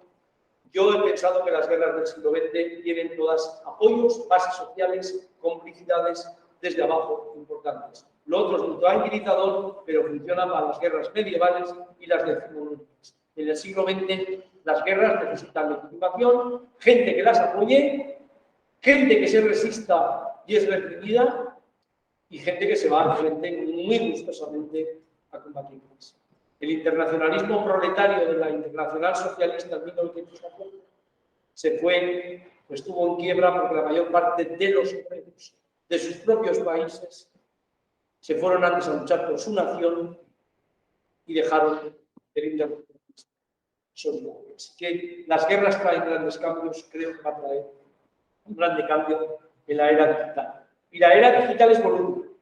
Es voluble, lo sabemos todos, porque las redes pueden ser más independientes, pero son mucho más fácilmente manipulables. Eso está clarísimo, porque hay menos solidez en los planteamientos que hay detrás.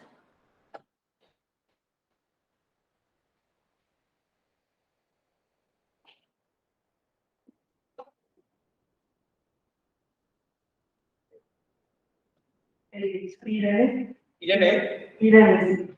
Pero creo que es porque no hay ningún pero que igual has dicho que eran las causas por las que utilizan valor también. Yo escribí un artículo 2 días después de la invasión que se llama Putin y la mitología histórica, que lo podéis consultar en El País. y donde venía a plantear algo que se ha cumplido. ¿Y qué es? Putin está rodeado de 30 o 40 personas, las conocemos bien los historiadores, de la misma forma que te podría decir las 30 personas que influyen en Hitler, en Mussolini, en Franco. De los 30 personajes claves, los podéis buscar, y si lo buscáis en inglés va a salir muy buena información, si lo buscáis en español a lo mejor no tanta, por razones obvias, porque hay muchos rusólogos en grandes universidades, porque hay muchos especialistas en la Unión Soviética y en Rusia, en Ucrania, mientras que en España tenemos muy pocos especialistas en cosas que no sean historia de España. Pero ese es otro tema. Entonces, de las personas que están alrededor de él, una de las personas más influyentes es el presidente de la Asociación Histórica de la Federación Rusa, que había estado con él en la KGB, en Leningrado, y que a su vez es el jefe de los servicios de inteligencia exterior en estos momentos de la Federación Rusa. Entonces, hay tres grandes argumentos de la invasión de Ucrania. El primero es, nosotros pertenecemos a una historia común, que desde el siglo X, esto es como el español que le gusta decir que toda la nación española nació en Covadonga. Pues que desde el siglo X este gran estado causó muchísimas alegrías a los tres pueblos, a Bielorrusia, a Ucrania, a Rusia, y que se desintegró porque desde fuera lo derribaron. Yo lo voy a recordar. El hilo conductor muy importante. Por cierto, insisto, la Iglesia Ortodoxa rusa está detrás de estos momentos de seguridad. Luego, quiere decir que el Estado ucraniano no tiene ninguna razón para ser soberano. Es una independencia, yo he escuchado en España, que la crearon de forma unilateral. Es decir, no es respetar que alguien en la quiebra de un imperio, como le pasó a Letonia, a Lituania, a Estonia, se van de ese imperio y se proclaman independientes. Han pasado 30 años, pero no lo reconocen. Primero. Segundo punto, que hay una parte que yo intenté defender en el este porque hay rusos y los han ido atacando. Yo voy a defenderlos. Y además ese territorio lo tenemos que ocupar porque nos pertenece, que es el Donbass. Ahí está. Y en tercer lugar, la legitimación que le dice a los rusos es que Ucrania es un país con reminiscencias fascistas, donde hay nazis, que hay que desnazificar, como hicimos ya con muchos países en el 45. Bueno, todo esto es una legitimación. La verdadera causa de este tema es, yo entro en un Estado soberano y además en un momento en el que la geopolítica me está castigando porque soy menos que antes, meto a la OTAN, a Europa y a Estados Unidos en el escenario que yo quiero. Putin ese era el escenario que quiero. ¿Le está saliendo bien? Posiblemente no, porque no esperaba llegar, pero en el primer momento que lo hace, él no tiene ningún interés en invadir Ucrania para que nadie se entere. Un problema es, él sabe que en el momento en que Europa entras en territorio del país, estás volviendo a el gran problema internacional que he dicho antes. Había un pacto establecido clarísimamente que nadie rompía con los territorios que estaban establecidos desde el 45. Y salvo en la parte, pero que fue un conflicto civil dentro de un país que se llamaba Yugoslavia, eso no se hizo. Por primera vez. Este es un poco el trasfondo que hay. Cuando alguien me pregunta cuál es la ideología de Putin, y uno dice es comunista, es stalinista, es autoritario, en estos momentos la ideología de Putin es la historia. Es la historia. Y alguien dirá, ¿pero cómo puede ser esto? Pues porque también lo era el caso de Hitler.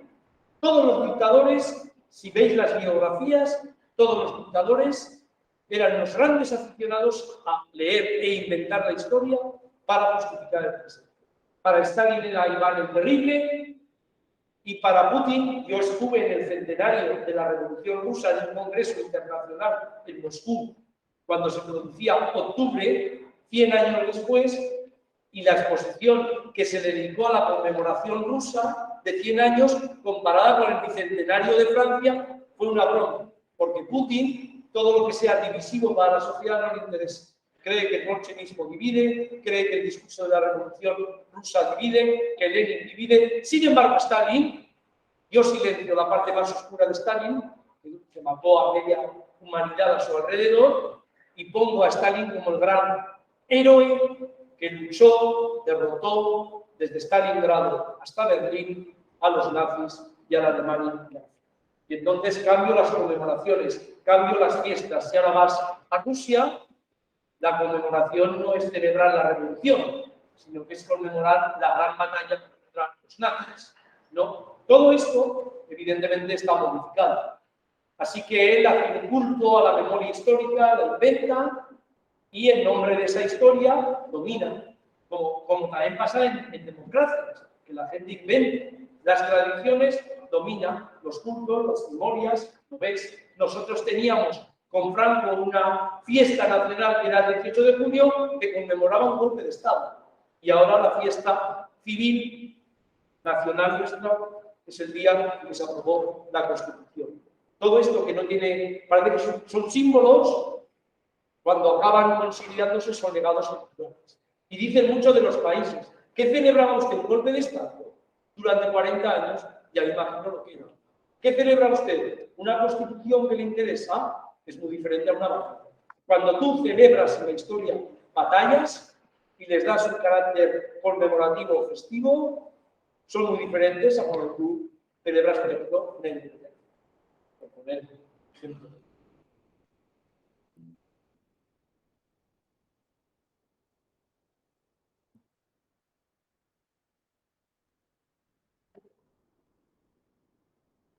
Bueno, veamos. Lo primero es si al igual que avisar de que la convención no va a ser como la policía y entrar en las armas químicas. ¿Crees que el conflicto a escala global actual entraría en las armas nucleares? Te he dicho que la Primera Guerra Mundial casi nadie había previsto que iba a ser como fue. Es la primera vez. Por eso mucha gente se fue al frente de una forma. Vosotros veis las fotografías del día en que estalla, por poner ese término, la Primera Guerra Mundial, de las grandes capitales europeas, las masas, el pueblo se echa a la calle, saludando con fervor la guerra. Porque nadie le había dicho que la guerra iba a ser así. Después, cuando la guerra se convierte en una guerra de trincheras, veis las películas sobre las trincheras, veis las novelas, como la de Remarques y Novelas de Frente, las películas.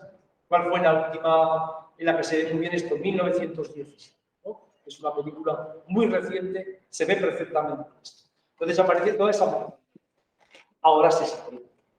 Ahora se sabe que una guerra que derive hacia armas nucleares en la medida que no sea una guerra nuclear total, pero que tú emplees esas armas, lleva un desastre. Luego lo sabe todo el mundo.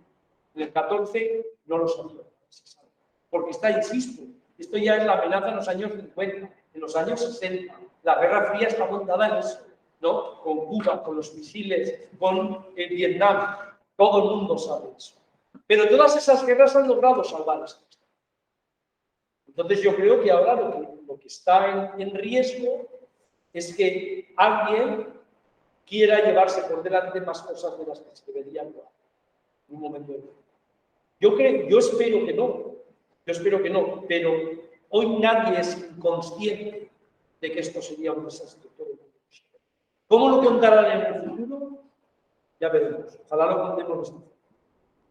¿Cómo lo contarán en el futuro? Ya veremos. Pero si alguien lo cuenta en el futuro y ha tenido un desastre, los responsables tendrán nombres y apellidos clarísimos. Pero a mí eso no me tranquiliza. Entre otras cosas, porque sé que los resultados van a ser honestos. Aún así, ya he advertido también esto ha roto ya varias generaciones. Ucraniano no es un país insignificante y va a tener consecuencias económicas, políticas, militares importantes.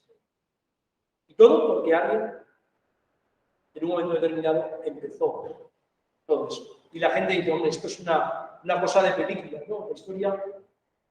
La historia funciona así. Alguien, en un momento determinado, arriesga porque tiene poder, quiere buscar consecuencias, objetivos, y sabe que los que están al lado no le van a dar. Y eso, en el fondo, es la previsión. De que esta Europa decadente, y estos Estados Unidos imperialistas, y esta China que a mí no me va a hacer nada, esta China que a mí no me va a hacer nada, esté en la situación y en el escenario. Pero las cosas están cambiando.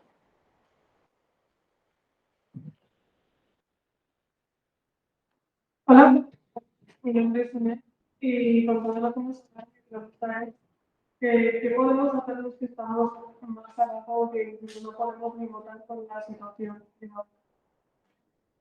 ¿O qué podemos hacer desde tu perspectiva? Sí, esa es una gran pregunta también. Y voy a decir el qué. La primera cosa, yo creo que os lo he dicho, es que si pasan 5 o 6 años y vienen estos problemas y seguimos y vienen estos problemas, que estéis en mejores condiciones que ahora de saber lo que está pasando.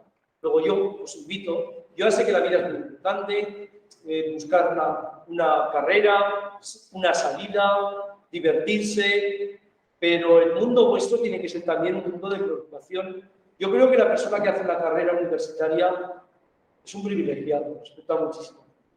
No estoy hablando de que después haya otro que gane más dinero, es un privilegiado. Ese privilegio tiene que pasar por el conocimiento también. Tiene que pasar por saber lo que está pasando más. Así que lo primero de todo es que os preocupéis de verdad por tener una imagen del mundo un poco más allá de Zaragoza, un poco más allá de Aragón y un poco más allá de España. Esa es la primera cosa que me gusta. La segunda es que, mientras tanto, tratéis de situaros con conocimiento y no comprando lo primero que os den, ¿no? Incluido lo que yo digo. Yo siempre acostumbro a los estudiantes míos a decir, mira, este es el conocimiento, estas son las pruebas, esta es la historiografía, esto es lo que yo te digo. A partir de ahí, valora, estudia y no necesariamente aceptes lo que yo te digo. Pero si no lo aceptas, acéptalo con conocimiento.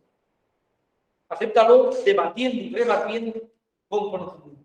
Luego ese es el hilo conductor de vuestra generación que va a la universidad.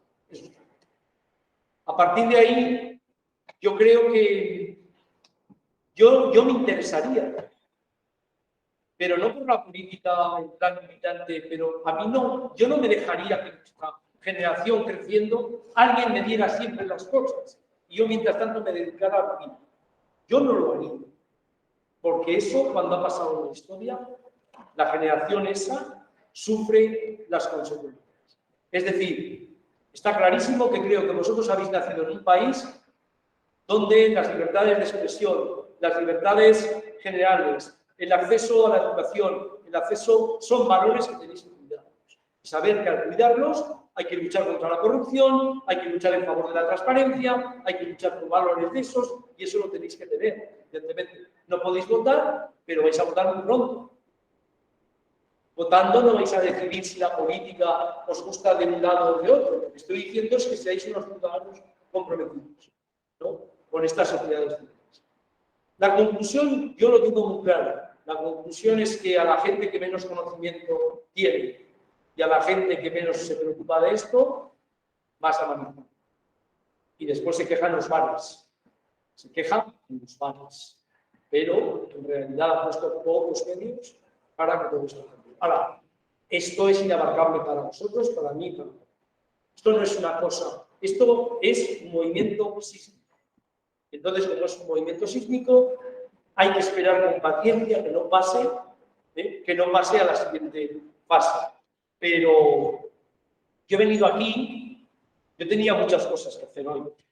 Tengo clase a las 5 y tengo no sé cuántas cosas y 150.000 correos y escribo. Y he venido aquí porque creo que vale la pena. Porque creo que vale la pena. Yo no gano nada viniendo aquí, pero creo que vale la pena que gente como vosotros escuche voces diferentes, ¿no? Y gente como vosotros escuche a voces que, pues bueno, pues han estudiado idiomas, se han ido a otro mundo, conocen algo y os están transmitiendo la necesidad de todos. A partir de ahí, se acaba. Quiero decir que no es así. Entonces, de la misma forma que yo hago un esfuerzo, creo que vosotros tenéis que aprender a hacer esfuerzos. Y hagáis medicina, hagáis ingeniería, hagáis historia, filología, whatever, hagáis lo que hagáis, vosotros tenéis que aprender lo que estoy diciendo, básicamente. Y tenéis ya otra gente de otros países, tenéis Erasmus, conectáis con Erasmus. Y sobre todo que os dé viento, Yo ese es el consejo que doy a todo el mundo. No creas que solo hay viento en Zaragoza, hay mucho viento en todo eso. No creas que solo hay buenas tapas aquí, que las hay en otros. No creas que esto es lo mejor. Viaja un poco. Y además, viajando, quítate la nación, lo que te han enseñado, la provincia, los recuerdos familiares. Abre tu cerebro, que las cosas funcionarán. Esto es fácil decir, muy difícil de hacer, pero yo, si tengo esperanza en la generación que viene, desde Ucrania, Rusia, Estados Unidos, pasando por España, es porque confío que esta gente, como vosotros, que tiene a su disposición muchísimos argumentos, los aprovechéis no para hacer el mal, sino los aprovechéis como el privilegio que son para defender ideas dignas. Ideas dignas, no estoy hablando de ideas de izquierda, de derecha, ideas dignas. Y las ideas dignas solo se defienden conociendo dónde está la individualidad. Si no, no hay ideas. Hola, buenos días. Mi pregunta ¿Con la situación de perdón? de la situación de la opinión pública en Rusia. Si no recuerdo mal, de la organización de usuarios, de hecho, aquí en la opinión pública de la noche a la mañana. Entonces, mi pregunta es si en Rusia hay un sentimiento de necesidad de la guerra, si la opinión no influye, y si hay un sentimiento nacionalista. Muchas gracias, Sara.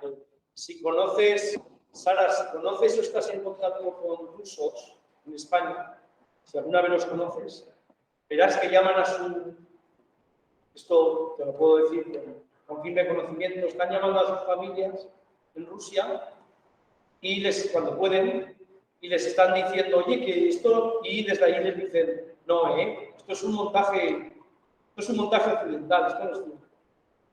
Nosotros aquí estamos bien, no te preocupes, esto es un montaje, nos tenemos que defender. Esto es un ataque que nos han hecho, ¿no? Y Putin es un dirigente con el que nosotros estamos. Eso está clarísimo. La resistencia, ya sabes tú cómo está acabando. Pero yo confío en que cuando detienen aquí, ya sé que a veces pasan cosas que se graba un vídeo, pero aquí hay un acuerdo básico. Cuando a ti te detienen por la noche la policía porque has hecho algo, la policía no prende con las porras a pagar. Hay un acuerdo básico y si no, hay que denunciarlo, porque ese es el acuerdo para tener unas fuerzas de orden subordinadas al poder. Yo sé que de los 13.000, 14.000, 15.000 que están deteniendo, al día siguiente no salen. Yo sé que hay tortura sistemática, ¿de acuerdo? Porque es la disidencia. Es la disidencia. De la misma forma que se practica en otros países, que no estoy diciendo que Rusia sea. Entonces, el cambio de opinión lo hace, si tú vas cerrando páginas disidentes, que casi todas son digitales, la prensa impresa, los medios de comunicación de siempre, no. Si tú vas cerrando páginas disidentes, alternativas, críticas, vas a manejar la opinión. A no ser que empiecen a padecer las consecuencias de la guerra en forma de subsistencias y seáis socorridos. Esto es, en caso de... Ese día que yo estaba en un congreso internacional, octubre del año 2017, en Rusia, donde estábamos un grupito pequeño de estudiantes, de profesores internacionales que nos habían convocado, a hacer un balance historiográfico del centenario. Por la noche me fui al hotel y me puse Russia Today, que era el órgano en inglés del gobierno ruso. Estoy situado última semana de septiembre, principios de octubre. Referéndum o no referéndum en Cataluña. Y en Russia Today yo lo que vi, lo vi muy claro. Periodistas con el micro preguntando a jóvenes catalanes en inglés para que les dijeran que España les estaba oprimiendo. De alguna forma, para que les transmitieran lo que Putin ha hecho siempre. Allá donde hay una grieta, me meto contra el terrorismo. Me meto para desestabilizar. Eso lo ha hecho Putin y lo ha hecho muchísimo. Esto lo vi yo por la noche en inglés. A mí me interesa mucho. No lo vi para confirmar nada. No lo vi porque quiero ya ver esto para confirmar ese argumento, porque puedo ver otra cosa. Lo veo porque me interesa. Y entonces alguien dirá, ¿y usted qué hace? Por la noche cuando va a un hotel se pone Russia Today. No, si estoy en Moscú, sí, claro. ¿Por qué? Porque no voy a estar en Moscú. Entonces me interesa. Otro diría, oye, están echando el partido del Champions. ¿Por qué no lo ves ahí en el hotel? Pues porque en aquel momento el partido de la Champions a lo mejor lo veo después, pero a Russia Today, en el momento en que se va a producir el referéndum, no referéndum, era... Bueno, pues esto es un poco el interés, la manipulación de los medios. Ningún medio es independiente.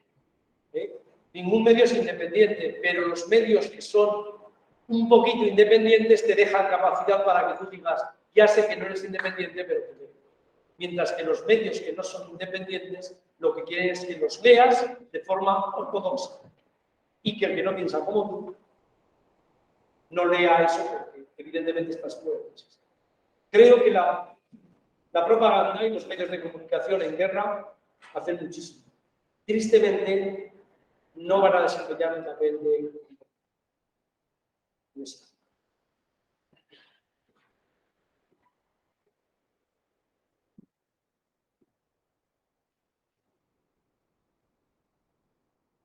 Sí, sabiendo que Putin está justificando su invasión a Ucrania, pues primero hablando de esta desnazificación y también recogiendo esto una súplica de Rusia y Ucrania constituida en el mismo estado desde tiempos casi memoriales, desde el siglo X.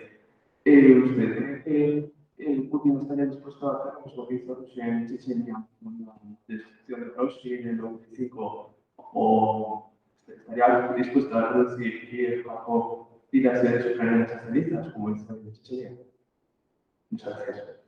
Entonces también, bueno, eso es lo que estamos viendo. Eso es lo que estamos viendo 3 semanas, 9 hace 3 semanas, ¿no? Con 3 semanas de guerras, de destrucción.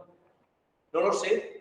Hay varias cosas sorprendentes. Todo el mundo creía que Putin iba a tener una superioridad aérea importantísima. Kiev es una ciudad, si la conocéis o no, Kiev es una ciudad muy difícil de conquistar a través de artillería e infantería y por tierra. Y la superioridad aérea, una de dos, o no la tiene tal como se pensaba, o ha llegado a este punto hay una planificación de que mejor que no crezca la hierba allá donde pasemos. Eso no lo sabemos.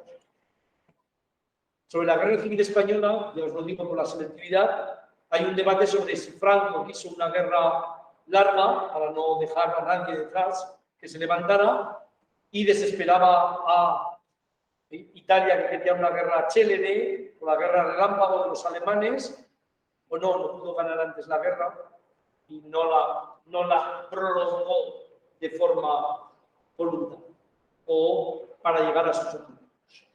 Desde ese punto de vista, yo creo que ya hemos visto esas imágenes. ¿Vosotros os imagináis ahora que se acabara la guerra y que la población vuelve? Esos 2 millones largos que están, vuelven. ¿Vosotros creéis que sus casas están como las dejaron? El baño, la cocina, todo allí. Está primero una buena parte de ese pasillo total, que se extiende por muchos sitios, está bombardeado. Y segundo, nosotros no tenemos una cámara de cómo van los ocupantes. Pero las ocupaciones en la historia sabemos que no solo es una ocupación, vas pasando, sino que una ocupación es que te metes en casa. Así que ya hoy hay 2 millones de personas que cuando volvieran a sus casas se encontrarían las casas vacías, destruidas. Por cierto, con un coste económico de restauración de todo eso impresionante, además de los daños físicos. Yo creo que si tú no buscas la destrucción, no estás haciendo lo que estás haciendo. Luego, claro que la destrucción, y de nuevo esa persona rusa que llama a su familia le dice, no os creáis nada, que está destruyendo solo porque si no nos destruyera. Y ahí, yo creo que sí. Yo creo que Chechenia es una cosa menor comparada con lo que Putin cree que tiene que hacer. Otra cosa es hasta dónde llegamos. Ucrania es mucho más. Por cierto, no hemos hablado de Bielorrusia, pero hay un personaje que se llama Lukashenko. Porque si no, Bielorrusia está ya. Han invadido desde Bielorrusia, fijaros dónde está Bielorrusia. Y fijaros lo que hizo Bielorrusia con los inmigrantes traídos para metérselos a Polonia y crear un problema en una crisis internacional. Es que esto es serio, esto no es una cosa. Y después, olvidaros de esta gente que siempre habla en términos de locura. Este está loco, Hitler está loco, el otro está loco. No, tú puedes comprender las situaciones de paranoia a las que llevan determinadas situaciones, pero el que dirige un país que se llama Putin no está loco. Putin tiene una idea muy clara de cómo ejercer el poder con quienes lo ejercen y frente a quienes lo ejercen. Y esa locura se legitima históricamente con la población, con la propaganda, dándoles, por cierto, dándoles gas, todos los recursos naturales gratis que no paga nadie, impuestos, porque hay un lavado de dinero negro impresionante, que el cálculo que hay ahora es que toda la gente que estaba fuera con dinero negro tiene más dinero que el Producto Interior de Rusia. Esto Krugman, no estoy hablando de gente que habla por hablar. Si seguís a Krugman, que es un premio Nobel de Historia, lo está anunciando desde hace tiempo. Lo van con cifras. Lo están buscando. Y Boris Johnson, al que por cierto esto ha ido de maravilla porque yo creo que estaba a punto de caer, Boris Johnson ahora está con la historia de que, en fin, de que la Rusia, los oligarcas, mientras que antes el Chelsea estaba en manos de quien sabemos, estaban allí, bueno, le llamaban... Londres era una segunda capital de estos hombres. Entonces creo que todo eso está ahí. Tristemente la discusión la estamos viendo. No creo que nadie la tenga.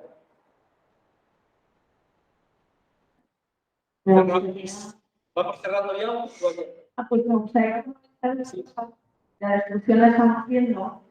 La ocupación significaría tener 40 millones de enemigos dentro de ese territorio, pero verbalizar algo que es lo que más se oye. Y una guerra tan personalista más Putin y ciudadana de Rusia. Hay un culpable, claro. ¿Y si Putin muere? ¿Y si mataran a Putin? Acabaría, ¿no?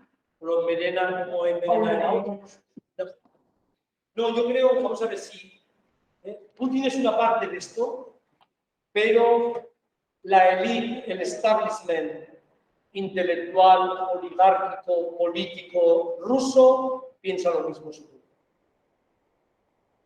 Si desaparece Putin en estos momentos, está claro que esto momentáneamente cambia, está claro que en Rusia se abre, pero respecto a Ucrania hay una élite muy importante que piensa lo mismo. No quiero trasladarlo a ningún sitio, pero imaginemos lo que piensan en Cataluña y lo que piensan en España en amplios abanicos, círculos políticos. Es decir, Putin no está, insisto, Putin no es una persona loca que ha decidido. Putin tiene un sistema de dominación en el que participa una parte del ejército, una parte de la política, intelectuales, universidades, élite pensadora y un sector de la población muy importante que se han convencido que eso es la única la única salida. No se solucionaría nada. Yo he dicho en algunos medios de comunicación que cuando la guerra de Bosnia acabaría con esto. Que dio clases, ¿sabes? En las tarillas, 2 horas. Yo he dicho en medios de comunicación que cuando la guerra de Bosnia, que mucha gente se lavó las manos, que Milosevic años después estaba paseándose pensando que aquello era una gran hazaña, acabó con un tribunal internacional en La Haya montado solo para eso. Por primera vez fueron acusados de crímenes de violencia sexual, cosa que no había pasado nunca, ya lo he dicho antes. Había sido muy barata la violencia sexual y vimos esas imágenes del momento nazi en el que uno se quita la vida en la prisión y al otro lo ejecutan y al otro tardan mucho tiempo en salir de la cárcel. No sé cómo acabará eso, pero si los valores democráticos tienen alguna vigencia, yo creo que, independientemente de si hay una muerte o no, creo que Putin, Lavrov y Peskov, Lavrov, ministro de Asuntos Exteriores, y Peskov, que es el que dice lo que tiene que decir a todo el mundo en nombre de Putin, además de otros, deberían acabar en Pero esto es una cosa que daría valor a la democracia. Si esto no ocurre, habrá muchas más rimas con esto.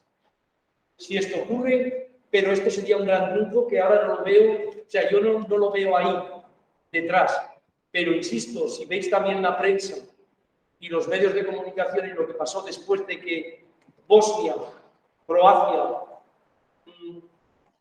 Serbia acabaran con esa guerra, hasta que no pasaron unos años, los criminales de guerra, que por cierto no eran consecuencia de unos conflictos étnicos, sino que en nombre de la nación, élites militaristas como ellos movilizaron a la gente para decirle que tú perteneces a un pueblo diferente que hacía 1000 años lo estábamos. Que esa es otra cosa.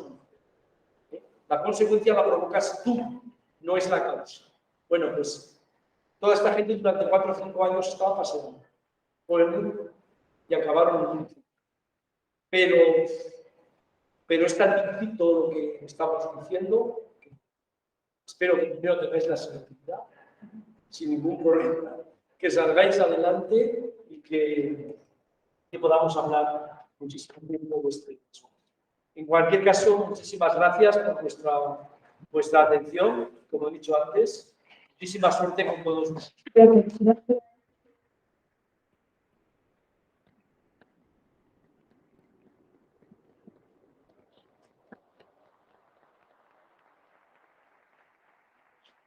Sí, a la motivación que te ha traído aquí, que ha merecido mucho la pena. Muchas gracias. Muchas gracias.